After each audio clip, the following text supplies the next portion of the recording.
Okay, ಈ ಸರಿ by election ಬರ್ತಿದೆ, ಏನಾಗ್ಬೋದು ಬೈ ಎಲೆಕ್ಷನ್ ಅಲ್ಲಿ? ಡಿ ಕೆ ಶಿವಕುಮಾರ್ದು 50% ಐತೆ, ಸಿ ಪಿ ಯೋಗೇಶ್ ಅವ್ರದ್ದು 50% ಐತೆ. ಬರೀ ಚಾಳಿ ಹೇಳಿ ಹೇಳ್ತಾರಲ್ಲ ಅಂಥವ್ರಿಗೆ ಜಾಗ ಐತೆ, ಒಳ್ಳೆಯವ್ರಿಗೆ ಜಾಗ ಇಲ್ಲ. ಯಾರಿಗಾರ ಕೊಡ್ಲಿ ಪಕ್ಷದಲ್ಲಿ, ಕುಮಾರಸ್ವಾಮಿ ಯಾರು ಕೊಡ್ತಾರೋ ಅವ್ರನ್ನ ಪಕ್ಷಕ್ಕೆ ಮಾಡ್ತೀವಿ. 100% ಸಿ ಪಿ ಯೋಗೇಶ್ವರ ಅಭ್ಯರ್ಥಿ ಆಗ್ತಾರೆ. ಏನ್ ಸರ್ ನಿಮ್ಮ ಹೆಸರು? ನಮ್ಮ ಹೆಸರು ನಿಸಾರ್ ಖಾನ್ ಅಂತ. ಓಕೆ, ಈ ಸರಿ ಬೈ ಎಲೆಕ್ಷನ್ ಬರ್ತಿದೆ, ಏನಾಗ್ಬೋದು ಬೈ ಎಲೆಕ್ಷನ್ ಅಲ್ಲಿ? ಬೈ ಎಲೆಕ್ಷನಲ್ಲಿ ಚನ್ನಪಟ್ಟಣ ಮಾತು. ಕುಮಾರಸ್ವಾಮಿ ಅವರು ಇಲ್ಲಿ ಎಮ್ ಎಲ್ ಎ ಇದ್ರು, ಅವರು ಮಂಡ್ಯದಿಂದ ನಿಂತ್ಕೊಂಡು MP ಆಗಿದ್ದಾರೆ, ಕೇಂದ್ರದ ಮಂತ್ರಿ ಆಗಿದ್ದಾರೆ, ಇಲ್ಲಿ ರಾಜೀನಾಮೆ ಕೊಟ್ಟಿದ್ದಾರೆ. ಅವ್ರ ಸ್ಥಾನಕ್ಕೆ ಎಲೆಕ್ಷನ್ ನಡೆಯುತ್ತೆ ಈಗ. ಡಿ ಕೆ ಶಿವಕುಮಾರು ಆಲ್ರೆಡಿ ಅವರು ಯೋಚನೆ ಮಾಡ್ತಾವ್ರೆ, ಮುಂದೆಗೆ ಏನಾರ ಸಿ ಪಿ ಯೋಗೇಶ್ ಅವರು ಮಗಳಿಗೆ ಟಿಕೆಟ್ ಹಾಕಿದ್ರೆ ಅವರು ಖಂಡಿತ ಗೆಲ್ತಾರೆ. ಸಿ ಪಿ ಯೋಗೇಶ್ ಅವರು ಮಗಳು ಅವ್ರು ಏನಾರ ಅವ್ರಿಗೆ ಏನಾರ ಸಪೋರ್ಟ್ ಕಾಂಗ್ರೆಸ್ ಇಂದ ಸ್ಪರ್ಧೆ ಮಾಡ್ತಾರಂತ ಅವರು ಇದ್ದಾರೆ. ಅವ್ರ ಮಗಳು ಏನಾರ ಅವ್ರಿಗೆ ಚಾನ್ಸ್ ಸಿಕ್ಕಿದ್ರೆ ಅವರೇ ಹಿಡಿದು ಬಿಡ್ತಾರೆ ಚಾನ್ಸ್ ಕಾಂಗ್ರೆಸ್ ಇಲ್ಲಿ. ಕಾಂಗ್ರೆಸ್ನವರು ಈಗ CP ಯೋಗೇಶ್ವರ್ ಮಗಳನ್ನ ನಿಲ್ಲಿಸೋದಕ್ಕೆ ಪ್ಲಾನ್ ಮಾಡ್ತಿದ್ದಾರೆ ಅಂತ. ಪ್ಲಾನ್ ಇಲ್ಲ. ಡಿ ಕೆ ಶಿವಕುಮಾರ್ ಏನಾರ ಅವ್ರಿಗೆ ಟಿಕೆಟ್ ಕನ್ಫರ್ಮ್ ಮಾಡ್ರೆ ಅವರು ಬರ್ತದೆ, ಇಲ್ಲ ಅಂದರೆ ಡಿ ಕೆ ಶಿವಕುಮಾರ್ ಪಕ್ಕ. ಈ ಕಡೆಯಿಂದ CP ಯೋಗೇಶ್ವರ್ ಅವ್ರು ನಿಂತ್ಕೊಂಡ್ರೆ, ಸಿ ಪಿ ಯೋಗೇಶ್ ಅವ್ರು ಅಂದ್ಕೊಂಡ್ರೆ ಅದೇ ಫೈಟ್ ನಡೀತದೆ, ಇಬ್ಬರಿಗೆ ಸ್ವಲ್ಪ ಫೈಟ್ ನಡೀತದೆ. ಆದರೆ ₹1 75 ಪೈಸೆ ಇವ್ರಿಗೆ ಇರ್ತದೆ, ನಾಗಣೆ ಅವ್ರಿಗೆ ಆಯ್ತದೆ ಸಿ ಪಿ ಯೋಗೇಶ್ ಅವ್ರಿಗೆ. ಯಾಕೆಂದರೆ ಈಗ ಅವ್ರದನ್ನ ಐತೆ ಒಟ್ಟು 50% ಐತೆ ಒಟ್ಟು. ಯಾರ್ದು 50% 50 ಐತೆ, 75% ಇವ್ರದ್ದು ಐತೆ. ಈಗ ಮೋಸ್ಟ್ಲಿ ಈಗ ಈ ಎಲೆಕ್ಷನ್ನಿಂದ ಸ್ವಲ್ಪ 40% ಆಗಿದೆ. ಈಗ ಮುಂದಕ್ಕೆ ಇವ್ರು ನಿಂತ್ಕೊಂಡ್ರೆ ಪಕ್ಕ ಇವರು 80% ಇವರು ಹೊಡಿತಾರೆ, ಡಿ ಕೆ ಶಿವಕುಮಾರ್. ಈಗ ಇದು ಮೈತ್ರಿ ಅಲ್ವಾ, BJP ಮತ್ತು JDS ಮೈತ್ರಿ, ಈ ಎರಡೂ ಪಕ್ಷಗಳ ವೋಟ್ ಬ್ಯಾಂಕ್ ಒಬ್ಬರಿಗೆ ಹೋಗುತ್ತೆ. ಹಾಗಾಗಿ ಅಷ್ಟು ಈಸಿನ ಡಿ ಕೆ ಶಿವಕುಮಾರ್ ಗೆಲುವು ಅಥವಾ ಕಾಂಗ್ರೆಸ್ ಗೆಲುವು ಅನ್ನೋ ಪ್ರಶ್ನೆ ಇದೆ. ಡಿ ಕೆ ಶಿವಕುಮಾರ್ದು 50% ಐತೆ, ಸಿ ಪಿ ಯೋಗೇಶ್ ಅವ್ರದ್ದು 50% ಐತೆ. ಅರ್ಧ ಓನ್ಲಿ ಏನು ಕುಮಾರಸ್ವಾಮಿ ಅವ್ರದ್ದು 50% ಐತೆ. ಅವ್ರದ್ದು ಐತೆ. ಯಾಕೆಂದ್ರೆ ಅವರು ಕುಮಾರತಮ್ಮ ಐತಲ್ವಾ, ಮತ್ತೊಂದು ಅವರು ಬೆಲ್ಟ್ ಮಾಡವ್ರೆ. ಸಿ ಪಿ ಯೋಗೇಶ್ ಅವ್ರನ್ನ ಬೆಲ್ಟ್ ಮಾಡವ್ರೆ. ಕಾಂಗ್ರೆಸ್ ಸ್ವಲ್ಪ ಬೆಲ್ಟ್ ಇಲ್ಲ ಇಲ್ಲಿ. ಯಾಕೆ ಇಲ್ಲ ಅಂದರೆ ಇಲ್ಲಿ ಲೀಡ್ರುಗಳಿಗೆ ಇಲ್ಲಿ ನೋಡ್ತಾ ಇಲ್ಲ ಜನ. ಇಮಿಡಿಯೇಟ್ಲಿ ಏನಂದರೆ ಲೀಡ್ರುಗಳಿಗೆ ನೋಡಿದ್ರೆ ಲೀಡ್ರುಗಳು ಎಲ್ಲ ಅರ್ಥ ಹೋಗಿ ಚರ್ಚೆ ಮಾಡ್ತಾರೆ. ಲೀಡರ್ಗಳಿಗೆ ಬಿಟ್ಬಿಟ್ಟು ಚರ್ಚೆ ಮಾಡ್ತಾರೆ, ಬಂದು ನಿಂತ್ಕೊಡ್ತಾರೆ ಅಂದರೆ ಆಗಲ್ಲ. ಲೀಡರ್ಗಳು ಮೇನು. ಹೆಂಗೆ ಮನೆಗೆ ಇಟ್ಟಿಗೆ ಸಿಮೆಂಟು ಇದೆಲ್ಲ ಬೇಕಾಗ್ತದಲ್ಲ, ಆ ಥರ ಇದು ಮಟ್ಟವಾಗಿ ಮನೆ ಕಟ್ಟೋದು ಇದನ್ನೇ ಇಲ್ವಾ, ಬಂದು ಮನೆ ಕಟ್ಬಿಡ್ತೀನಿ ಅಂದರೆ ಫಿನಿಶ್ ಆಗಿಬಿಡ್ತದೆ ಅದು. ಯಾರು ಗೆಲ್ಬೋದು ನಿಮ್ಮ ಪ್ರಕಾರ? ನನ್ನ ಪ್ರಕಾರ ಏನು ಕಾಂಗ್ರೆಸ್ ಉಳಿತಾರೆ ಇಲ್ಲಿ, ಪಕ್ಕ ಪರ್ಫೆಕ್ಟ್ ಬರ್ತದೆ. ಆದರೆ ಈ ಕಾಂಗ್ರೆಸ್ ಅವರು ಏನಂದರೆ ಲೀಡ್ಗಳಿಗೆ ನೋಡಲ್ಲ, ಯಾವ ಲೀಡ್ಗಳಿಗೆ ನೋಡಲ್ಲ. ಈಗ ಹೆಚ್ಚು ಕಮ್ಮಿ ಅಂದ್ರೆ ನಾನು 7 ಟ್ರಿಪ್ಪು ಇಂಡಿಪೆಂಡೆಂಟಿಂದ ಒಂದು JDS ಇಂದ ನಿಂತಿದ್ದೆ ಫಸ್ಟು. ಈಗ ಮೋಸ್ಟ್ಲಿ ಈ ಎಲೆಕ್ಷನಲ್ಲಿ ಇಂಡಿಪೆಂಡೆಂಟು ಸಪೋರ್ಟ್ ಇಲ್ಲ. ಬಡವರು ಇರಲಿ, ಶ್ರೀಮಂತರು ಆಗಲಿ, ಅಷ್ಟೇ. ಮುಂದಕ್ಕೆ ಬಡ್ಸ್ಕೊಂಡು ಹೋಗೋಕ್ಕೆ ಅವಕಾಶ ಇಲ್ಲ.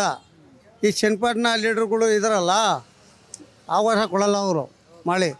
ಈ MLAಗಳು ಇರ್ತಾರೆ, ಯಾರು ಹೇಳ್ತಾರೆ ಕೆಟ್ಟ ಮಾತು ಅವ್ರಿಗೆ ಬೆಲೆ ಕೊಡ್ತಾರೆ. ಒಳ್ಳೆ ಮಾತಿಗೆ ಬೆಲೆ ಇಲ್ಲ ಇಲ್ಲಿ. ಕೆಟ್ಟ ಮಾತಿಗೆ ಬೆಲೆ ಐತೆ, ಒಳ್ಳೆ ಮಾತಿಗೆ ಬೆಲೆ ಇಲ್ಲ. 2 ಸತಿ ಸೋತಿದ್ದೀನಿ, ಎರಡು ಸತಿ ಸೋತಿದ್ದೀನಿ, ಸಪೋರ್ಟ್ ಇಲ್ಲ. ಕಾಂಗ್ರೆಸ್ನಲ್ಲಿ ಹೆಚ್ಚು ಕಮ್ಮಿ ಇಲ್ಲ ಅಂದರೆ 30-35 ವರ್ಷ ಅಂತು ಕಾಂಗ್ರೆಸ್ನಲ್ಲಿ ಇನ್ನೂ ಗಂಟ. ನಾವು ಮೈನಾರಿಟಿ ಇಲ್ಲಿ ತೊಗೊಂಡು ಬಂದಿದ್ದು, ಮೈನಾರಿಟಿ ನಡೆಸಿದ ನಾವು ಇಲ್ಲಿ. ಮೈನಾರಿಟಿ ಆಲ್ರೆಡಿ ಸೆಕ್ರೆಟ್ರಿ ಆಯಿತು, 5% ಆಗಿದ್ದ. ಆ ಮಿಷಿನ್ ಕೊಟ್ಟಿದ್ದೆ ನಾನು ಲೋನಿಂದ ಮಿಷಿನ್ನು ಲೇಡೀಸ್ಗೆ ಕೊಟ್ಟಿದ್ದೆ. ಆಮೇಲೆ ಲೋನ್ಗಳು ಕೊಡ್ತಿದ್ದೆ 10,000 ರೂಪಾಯಿ, ಅದೆಲ್ಲ ನಾವು ಮಾಡ್ತಿದ್ದೆ ನಾನು. ಈಗ ಏನಾಯ್ತು ಅಂದರೆ ಈಗ ನೋಡ್ತಾ ಇಲ್ಲ. ಈಗ ಏನು ನೋಡ್ತಾರೆ, ಯಾರೈತೆ ಜನ ಅವ್ರು ನೋಡ್ತಾ ಇಲ್ಲ. ಬರೀ ಸುಳ್ಳು ಹೇಳೋದು, ಇವ್ರಿಗೆ ಹಾಕೋದು, ಬರೀ ಚಾಳಿ ಹೇಳಿ ಹೇಳ್ತಾರಲ್ಲ ಅಂಥವ್ರಿಗೆ ಜಾಗ ಐತೆ, ಒಳ್ಳೆಯವ್ರಿಗೆ ಜಾಗ ಇಲ್ಲ. ಈಗ ಕಾಂಗ್ರೆಸ್ನಲ್ಲಿ ತಾತ ತಲ್ಲಿ ಖಾನ್ ಹೋದ್ರೆ ಇದ್ದರು, ಒಳ್ಳೆ ಕಿರಿನ್ ಹೆಂಡೆ ಅವರು, ಈಗ ಸಾದಾತ್ ಅಲಿ ಖಾನ್ ಅವರು ಒಂದು MLA XMLA ಅವರು ಬಂದು ಇಲ್ಲಿ ಬಂದರೆ ಅವರು ಜನ ಸೇರ್ಕೋತಾರೆ. ಅವ್ರಿಗೆ ಒಂದು MLAಗೆ ಒಂದು ರೆಸ್ಪೆಕ್ಟ್ ಮಾಡಿ ಕೊಡಲ್ಲ ಅವ್ರ ಜನಗೆ, ಅವ್ರ ವರ್ಕರ್ಗೆ ಬಂದು ಕೇಳಲ್ವಲ್ಲಾರ. ಆದರೆ ಓಟ್ ಎಲ್ಲಿ ಬರ್ತದೆ ಕಾಂಗ್ರೆಸ್ಗೆ?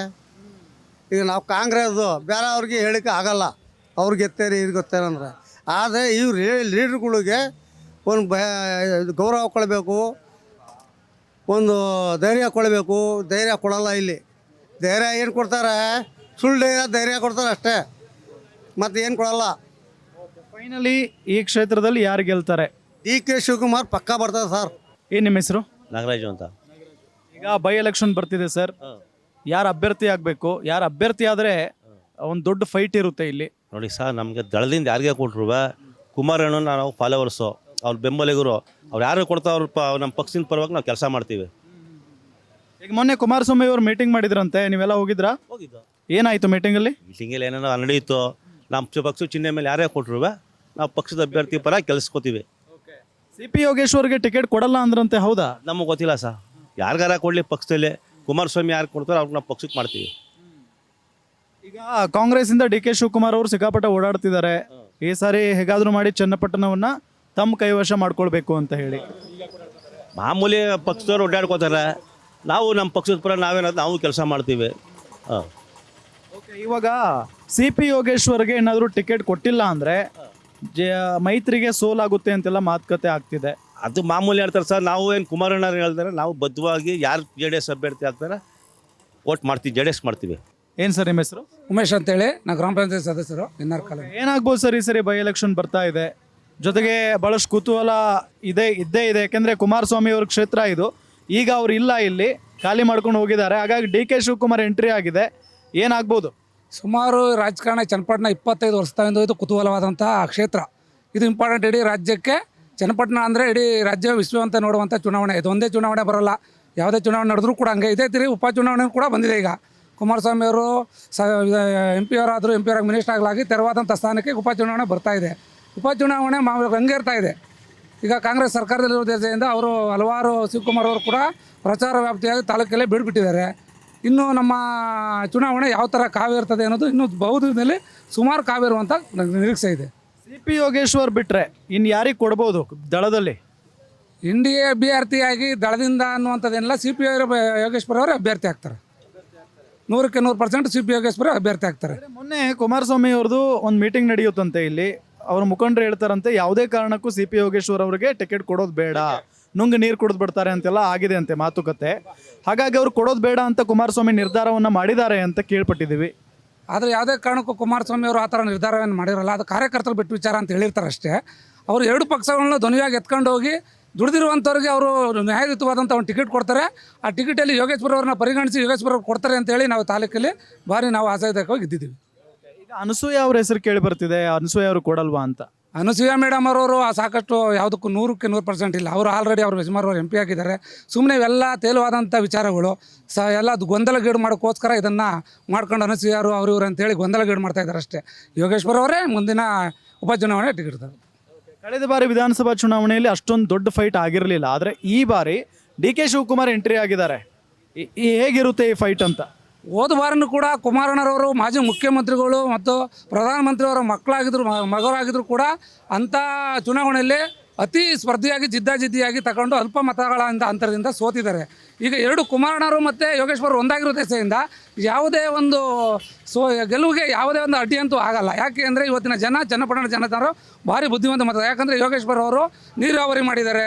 ಸುಮಾರು ಕಾರ್ಯಕ್ರಮಗಳನ್ನು ಈ ಚನ್ನಪಟ್ಟಣವನ್ನು ಗುರುತಿಸುವಂಥ ಚನ್ನಪಟ್ಟಣ ಗುರುತಿಸಬೇಕು ಅಂದರೆ ಯೋಗೇಶ್ವರ ಅವರಿಂದ ಚನ್ನಪಟ್ಟಣ ಗುರುತಿಯಾಗಿದೆ ಇಡೀ ರಾಜ್ಯಾದ್ಯಂತ. ಹಂಗಾಗಿ ಯೋಗೇಶ್ವರ ಅವರು ಮಾಡಿರುವಂಥ ಕೆಲಸಕ್ಕೆ ಜನ ಕೈ ಹಿಡಿತಾರೆ ಅಂತೇಳಿ ನಮ್ಮ ಆಶ್ವಾಸನೆ ಇದೆ. ನಿಮ್ಮ ಹೆಸರು? ಪುರಸೋಮಗೌಡ. ಓಕೆ, ಈಗ ಬೈ ಎಲೆಕ್ಷನ್ ಬರ್ತಿದೆ ಚನ್ನಪಟ್ಟಣದ್ದು. ಯಾರು ಅಭ್ಯರ್ಥಿ ಆಗ್ತಾರೆ? ಯಾರು ಅಭ್ಯರ್ಥಿ ಆದರೆ ಒಳ್ಳೆಯದು? ಮೈತ್ರಿಯಿಂದ CP ಯೋಗೇಶ್ವರ ಆಗಬೇಕಾ ಅಥವಾ ಕುಮಾರಸ್ವಾಮಿ ಅವ್ರ ಮಗ ಆಗಬೇಕಾ? ಯಾರು? ಒಂದು ಲೆಕ್ಕದಲ್ಲಿ ನಮ್ಮ ಯೋಗೇಶ ಸರಿ ಸರ್. ಯೋಗೇಶ್ವರು ಯಾಕೆ? ಯಾರು ಆ ಥರ ನೀರು ಮಾಡಲೇ ಇಲ್ಲ. ಇಡೀ ಚನ್ನಪಟ್ಟಣ ತಾಲೂಕು ತಂಪಾಗಿದೆ, ಭಾರಿ ತಂಪಾಗಿದೆ. ಜನಕ್ಕೆ ಬೆಳೆ ಆಯ್ತಾ ಇದೆ, ಅನುಕೂಲ ಚೆನ್ನಾಗಿದೆ. ಇನ್ನೇನು ಯೋಗೇಶು ಇದ್ದದಕ್ಕೇನಲ್ಲ, ಅದೊಂದು ಒಳ್ಳೆಯ ಉಪಯೋಗ ಮಾಡಲಾಗಿ ಜನ ಬದಿಕೊಂಬಿಟ್ಟವ್ರೆ ಅಂತ ಇಟ್ಕೊಳ್ಳಿ. ಕೆರೆ ಕಟ್ಟೆ ಎಲ್ಲ ನೀರಿದೆ, ಬೋರ್ಗಳಲ್ಲೆಲ್ಲ ಫುಲ್ ನೀರಿದೆ ನೋಡಿ, ಭಾರಿ ಸುಖವಾಗಿದ್ದಾರೆ ಜನ. ಈಗ ಡಿ ಕೆ ಶಿವಕುಮಾರ್ ಬೇರೆ ಎಂಟ್ರಿ ಆಗಿದ್ದಾರೆ, ನಾವು ಗೆಲ್ತೀವಿ ಅಂತಿದ್ದಾರೆ. ಇರ್ಬೋದು, ಬಂದ್ಬಿಟ್ಟು ಗೆಲ್ಲಬಹುದು, ಹೇಳೋಕ್ಕಾಗೋದಿಲ್ಲ. ಋಣಾನುಬಂಧಗಳು ಅಲ್ವರೇ. ಆದರೆ ಈ ಅಪ್ಪ ಮಾಡಿರುವಂಥ ಒಂದು ಇನ್ಯಾರೂ ಮಾಡೋದೇ ಇಲ್ಲ. ಹಾಂ, ಸಿ ಪಿ ಯೋಗೇಶ್ವರ್ ಅಭ್ಯರ್ಥಿ ಆದರೆ ಗೆಲ್ತಾರೆ ಈ ಸಾರಿ. ಏನು ಸರ್ ನಿಮ್ಮ ಹೆಸರು? ಸುರೇಶ್ ಅಂತ. ಏನಾಗ್ಬೋದು, ಯಾರು ಅಭ್ಯರ್ಥಿ ಆದರೆ ಸೂಕ್ತ ಇಲ್ಲಿ ಒಳ್ಳೇದು? ಇವರು ಮಾಮೂಲಿ ಯೋಗೇಶ್ವರ್ ಆದ್ರೇ ತುಂಬ ಒಳ್ಳೆಯದು. ಯಾಕೆ ನಿಖಿಲ್ ಕುಮಾರಸ್ವಾಮಿ ಬೇಡವಾ? ಇಲ್ಲ ಸರ್, ಅವರು ಯೋಗೇಶ್ವರ್ ಅಂತ ಅಂದರೆ ಕೆರೆ ಕಟ್ಟೆ ಎಲ್ಲ ತುಂಬಿದ್ದು ನೋಡಿ. ಈಗ ಸ್ವಲ್ಪ ಅವರು ಇಲ್ಲಂದಮೇಲೆ ಸ್ವಲ್ಪ ಕೆರೆಗಳೆಲ್ಲ ಖಾಲಿ ಇದೆ. ಅವರು ಸ್ವಲ್ಪ ಚೆನ್ನಾಗಿ ಕೆಲಸಗಳು, ಯಾರು ತಾಲೂಕು ಸ್ಥಳೀಯರು ಅವರಲ್ವಾ, ಸ್ಥಳೀಕರು ಯಾವತ್ತಿರೋ ಇಲ್ಲಿ ಸ್ಥಳೀಕರೇ ಚೆನ್ನಾಗಿ ಇದು ಮಾಡ್ತಾರೆ ಅವರು. ಹಳ್ಳಿ ಯೋಗೇಶ್ವರ್ ಅವರಿಗೆ ಟಿಕೆಟ್ ಕೊಡೋದು ಡೌಟು ಅಂತೆಲ್ಲ ಮಾತುಕತೆ ಆಗ್ತಿದೆ. ಯಾಕೆಂದರೆ ಕುಮಾರಸ್ವಾಮಿ ಅವರು ಈ ಕ್ಷೇತ್ರವನ್ನು ಯೋಗೇಶ್ವರ್ ಅವರಿಗೆ ಬಿಟ್ಕೊಡೋದಕ್ಕೆ ಇಷ್ಟ ಇಲ್ಲ. ಹಾಗಾಗಿ ಅವ್ರ ಮಗನನ್ನ ಅಥವಾ ಇನ್ಯಾರನ್ನ ನಿಲ್ಲಿಸ್ತಾರೆ ಅಂತ ಹೇಳ್ತಿದ್ದಾರೆ. ಅಕಸ್ಮಾತಾಗಿ ಕೊಡದೆ ಹೋದರೆ ಇವರು ಪಕ್ಷೇತರವಾಗಿ ನಿಂತರೆ ಸಪೋರ್ಟ್ ಮಾಡ್ತೀರಾ ಯೋಗೇಶ್ವರ್ ಅವ್ರಿಗೆ? ಪಕ್ಷೇತರವಾಗಿ ನಿಂತು ಇನ್ನೂ ಸೂರಾಗಿ ಗೆಲ್ತಾರೆ ಅವರು. ಯೋಗೇಶ್ವರು ಪಕ್ಷೇತರವಾಗಿ ನಿಂತರೂ ಸೂರಾಗಿ ಗೆಲ್ತಾರೆ ಖಂಡಿತವಾಗ್ಲೂ. ಗ್ಯಾರಂಟಿ ನ್ಯೂಸ್, ಸುದ್ದಿ ಖಚಿತ, ನ್ಯಾಯ ನಿಶ್ಚಿತ.